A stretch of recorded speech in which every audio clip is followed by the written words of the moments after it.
What's going on, fight fans? I'm back here with another video here set for you guys. Going to be making my predictions and deep down breakdown on what I believe will happen in the UFC Nashville card that we'll be having headlining. We have Derek Lewis versus Taliesin Teixeira.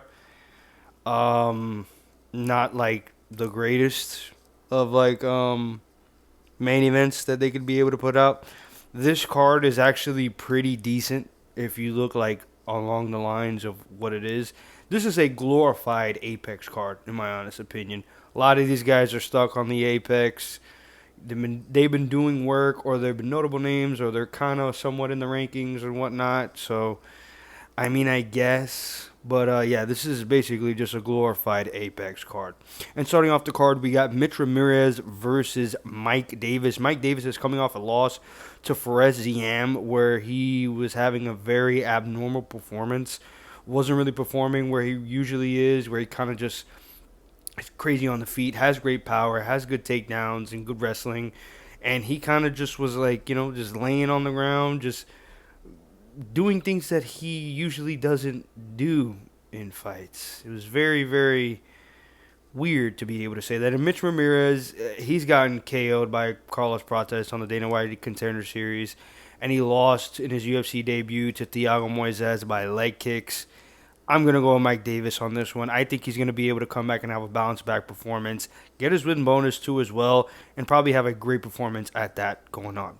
And moving on up the card, we got Kennedy Nzechukwu versus Walter Walker. Kennedy Nzechukwu is on a 2-fight KO win streak as of right now, moving up from the light heavyweight to the heavyweight division.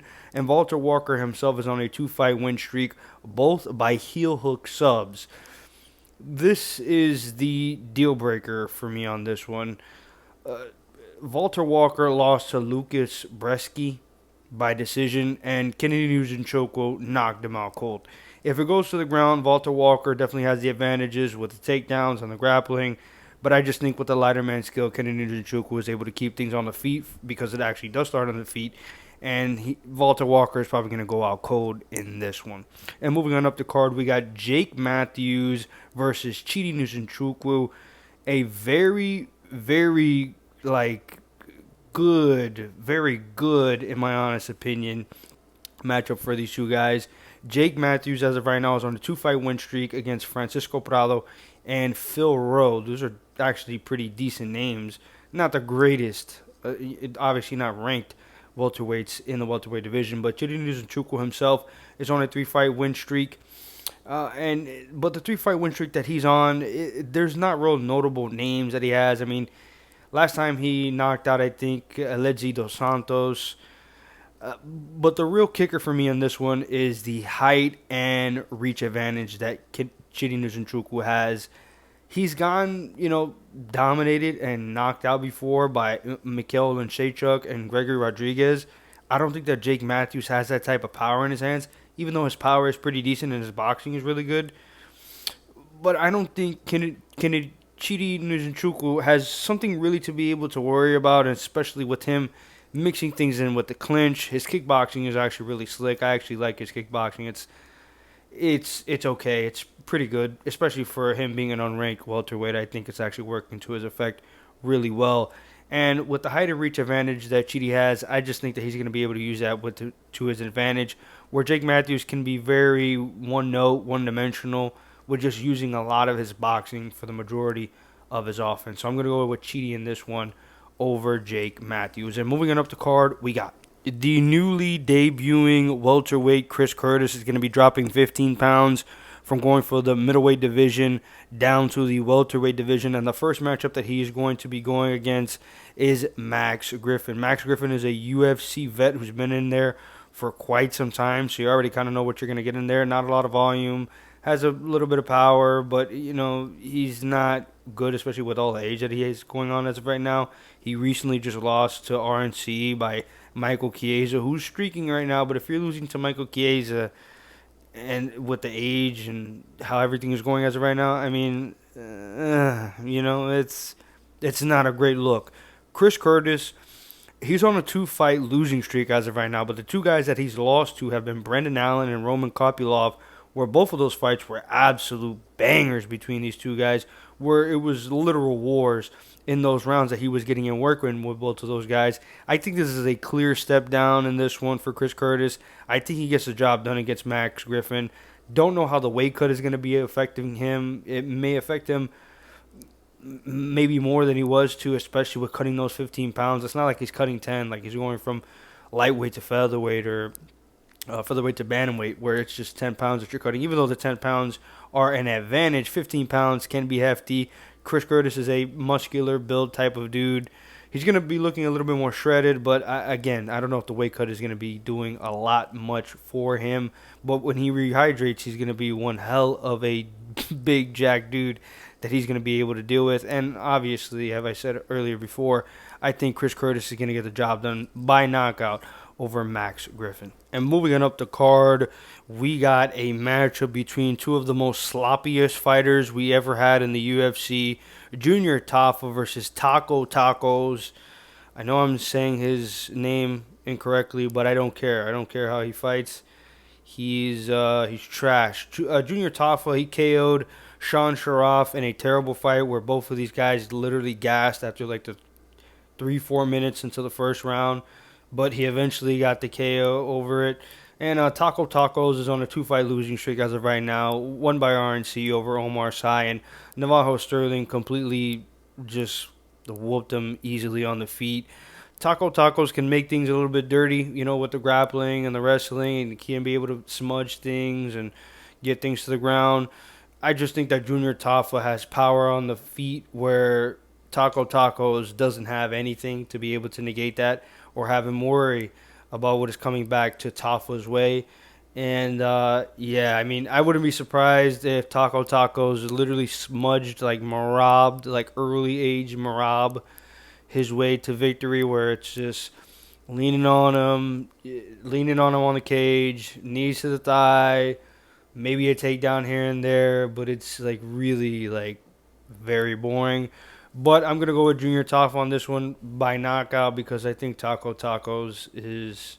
Both of these guys are trash, but I guess I'm going to go with Junior Tafa and the Samoan Power. Moving on up the card, we got... Speaking of two trash boys, we got another garbage fest that is going to be left in the octagon. A move up for Victor Petrino, moving up from light heavyweight now to the heavyweight division. And his first matchup is against Austin Lane. Absolutely terrific. Great job, UFC. You did amazing. Victor Petrino is on a 2-fight losing streak since he left the light heavyweight division. 1-2 by guillotine to Anthony Smith, where he literally put himself into that guillotine with an entry for a takedown. And the other time, he got knocked out by Dustin Jacoby, which was probably one of the knockouts of the year, late in the year, in that UFC Tampa card, which was insane. A whole bunch of knockouts on that one. And Austin Lane is coming off a KO by Mario Pinto last time he was out there. And before that, he got a win against Rebelis de Spain. And if he didn't get that win against him, he probably would have been cut from the UFC. Now he's kind of just a body for, to get knocked out, potentially. Victor Petrino, his problem, man, is his IQ is just super, super low. And that KO by Dustin Jacoby, he was actually winning that fight, but it was very uneventful. It wasn't really much to be able to take to note. He was like, he throws out the jab and he lands it every now and then. He maybe lands a nice little 1-2 or a low kick or a kick here and there. But it's very, like, slow, methodical, just very boring watching Victor Petrino. He could have won that fight, but again, he got KO'd in that third round against Jacoby. And, losing to Anthony Smith, dude, who in his last 9 fights before he retired was 2-7, and you were one of them. And you were one of the wins that he had that actually was by finish. That's embarrassing, dude. That is very, very embarrassing. But Austin Lane, man, I just think, oh, man. Austin Lane is garbage, too, dude. Austin Lane is absolutely horrendous, man. I'm going to go with Victor Petrino on this one because, I don't know. I'm going to go with Victor Petrino. And moving on up the card, we got Nate the Train, baby. Nate the Train is making his return into the UFC octagon. Last time out, unfortunately for him, he got absolutely demolished on the feet by Doohoo Choi, on the feet and on the ground. Nate the Train, you already know what you're getting with him. Super, super entertainment. You're going to get a barn burner, potentially a war, potentially a KO on either side. You really don't know what is going to be able to come out, but you just know that you're going to get a fun experience when you have him in the octagon. And they have him matched up against Morgan Charrier. Last time out for him on the UFC England card that they had as a fight night, he got outworked by Nathaniel Wood, where Morgan Charrier is a really good kickboxer. Like, he's actually pretty good, but he just seemingly just had a complete speed disadvantage against Nathaniel Wood, who was completely styling on him and very easily as well. In this one, I'm going to go with Morgan Charrier. I believe in him more in his stand-up, even though Nate the Train has the ability to be able to KO Morgan Charrier. I just think Morgan Charrier is just more technical, has more aspects, has more tricks in the bag, so to be able to speak, compared to Nate the Train, where we already know what we're getting with Nate the Train. We're getting fun. We're getting him walking you down, potentially him knocking you out, or him getting himself knocked out. So, yeah, I'm going to go with Morgan Charrier on that one. And moving on up the card, we got a very, very tough one to be able to call. Calvin Kattar versus Steve Garcia. Calvin Kattar, as of right now, is on a 4-fight losing streak. First one for him on his 4-fight losing streak was the Josh Emmett, which was an absolute robbery. I think Calvin Kattar should have been able to win that one. Arnold Allen, where he suffered the knee injury. After that, after his return back to the UFC, he got absolutely out-grappled and manhandled by Aljamain Sterling on the ground. And last time out against Yusuf Zalal, he just got kickboxed into another dimension in those first 2 rounds. Then had Yusuf Zalal on the back foot in that 3rd round. Everybody was talking all that trash about Zalal, but he was all right winning the fight already. And Calvin Kattar was going in there trying to be able to slug and potentially get a finish, but it didn't come to fruition for himself. And the complete antithesis of Calvin Kattar, we have Steve Garcia on a 5-fight win streak. Some notable names that he has on his win streak is Chase Hooper and Mequiazel Acosta. Both of those guys, as of right now, are actually streaking in the featherweight division as of right now, or they might have moved up to the lightweight division. I think both of them. For me, it's kind of tough because the competition is not on the same level for Steve Garcia, where Steve Garcia looks really good, but against mid to very whatever unranked competition, and Calvin Kattar is getting whooped on and losing to dudes that 100% are in the rankings, are actually very great talents. Very tough to be able to see on this one. Steve Garcia is actually pretty good, and he's on the upswing. Momentum is literally going on either way. Calvin Kattar really needs this one to be able to save not just his ranking, but potentially his career. Getting on a 5-fight losing streak and seeing yourself out of the rankings and having this dude that has been around for quite some time to jump in and take your spot. This one's a tough one. This one's a very tough one for me to be able to call. I for some odd reason, I'm going with Calvin Kattar.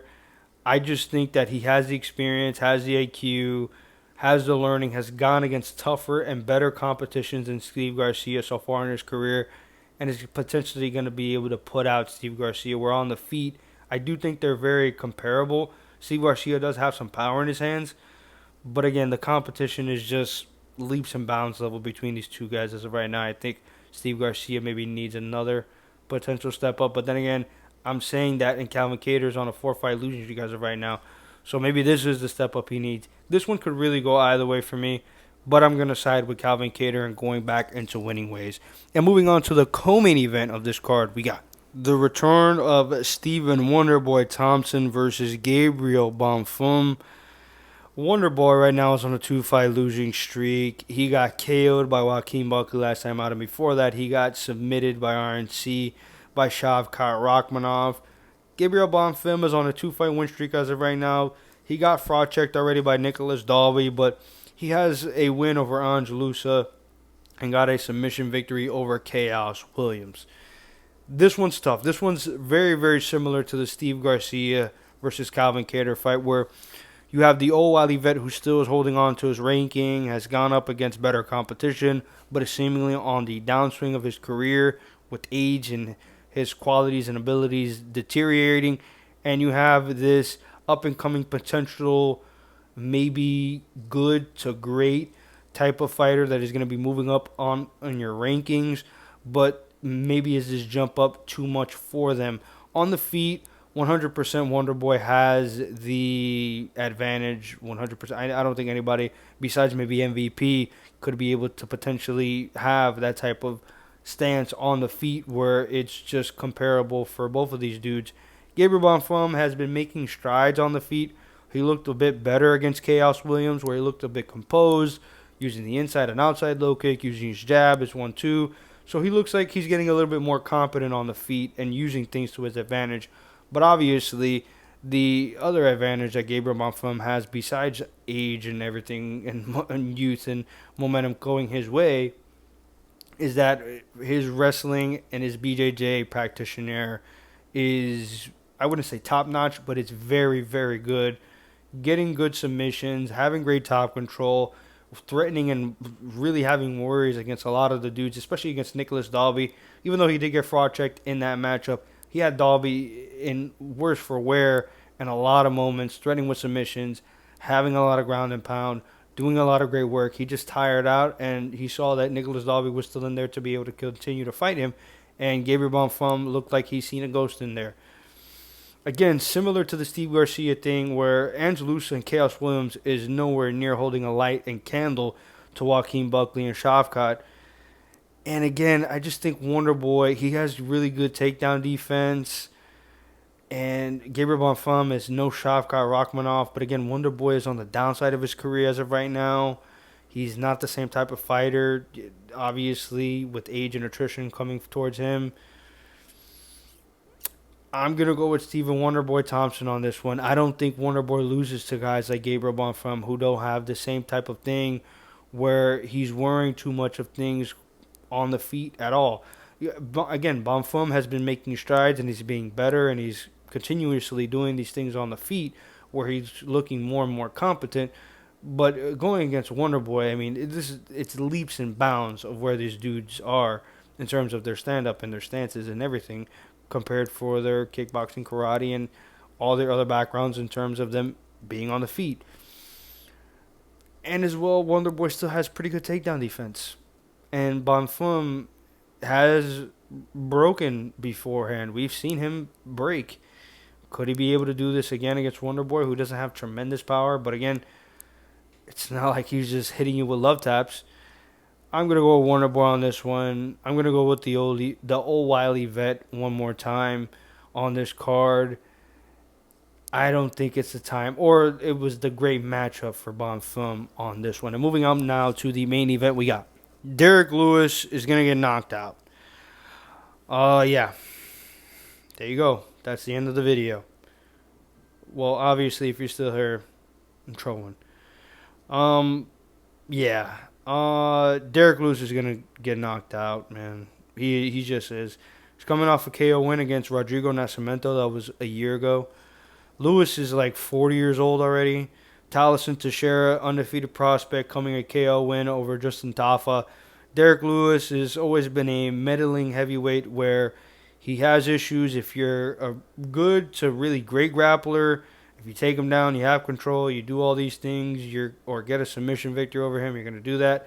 And if he's going against a pure, bigger type of KO artist compared to him, where he does have a lot of KOs on his resume and have had a lot of knockouts, especially as of recent, but he doesn't carry that type of pack-a-punch. He obviously doesn't have the greatest.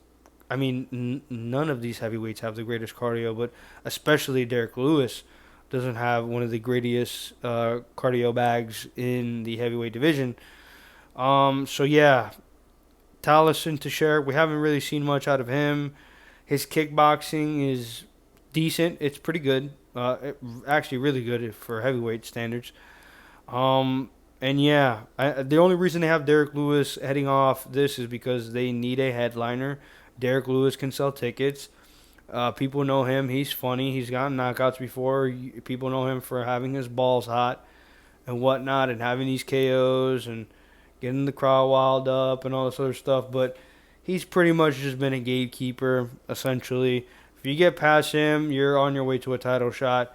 And if you don't, then you're kind of just middling around and being whatever. So that's pretty much what Derek Lewis is. He's just a ticket seller, gets paid pretty decent, but he's not like really much of note. And if Taliesin Teixeira, if he gets a knockout victory over Derek Lewis, which again I am predicting, so it wouldn't be a surprise to me at all. Him in the rankings, I mean, I could see him a great match. Well, not a great matchup, but a decent matchup. I think him, Waltez Acosta. I butchered that name. Waldo Cortez Acosta. There we go. I got it. Sergey Pavlovich, even though he's kind of like on the same power level as Taliesin Teixeira, in my honest opinion. Even though he doesn't have the kickboxing ability, he's more of a boxer on the stand-up feet.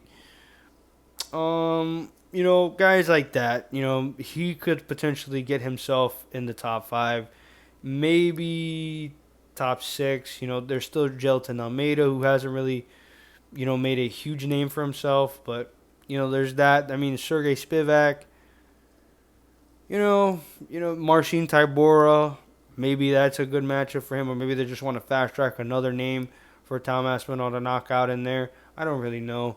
I don't really see much potential out of this dude potentially being a heavyweight champion in the UFC. Maybe I'll eat my words. I don't know.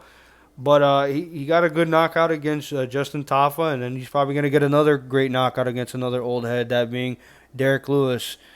So, yeah, that's what I think is going to happen. Like this video. If you obviously like this video, I really need you guys to be able to lock in and like these videos. Getting this type of content on the algorithm that I desperately need. I greatly appreciate all you guys that work hard watching these videos for me.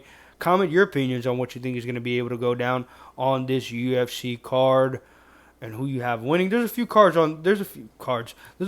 on this card that's actually pretty decent. Besides like the last, the main event is whatever. I mean, you're going to get a guaranteed knockout on that one. That's essentially why they put it as the main event. But there's a few fights on this card that, hopefully we get some finishes and it's not boring. I guess comment your opinions on what you think is going to happen with that. And subscribe. Subscribe, UFC fans. You're here for a reason. You love this content. I know you love this content. Who doesn't like to love this content, man? Thank you guys again for watching again. And peace.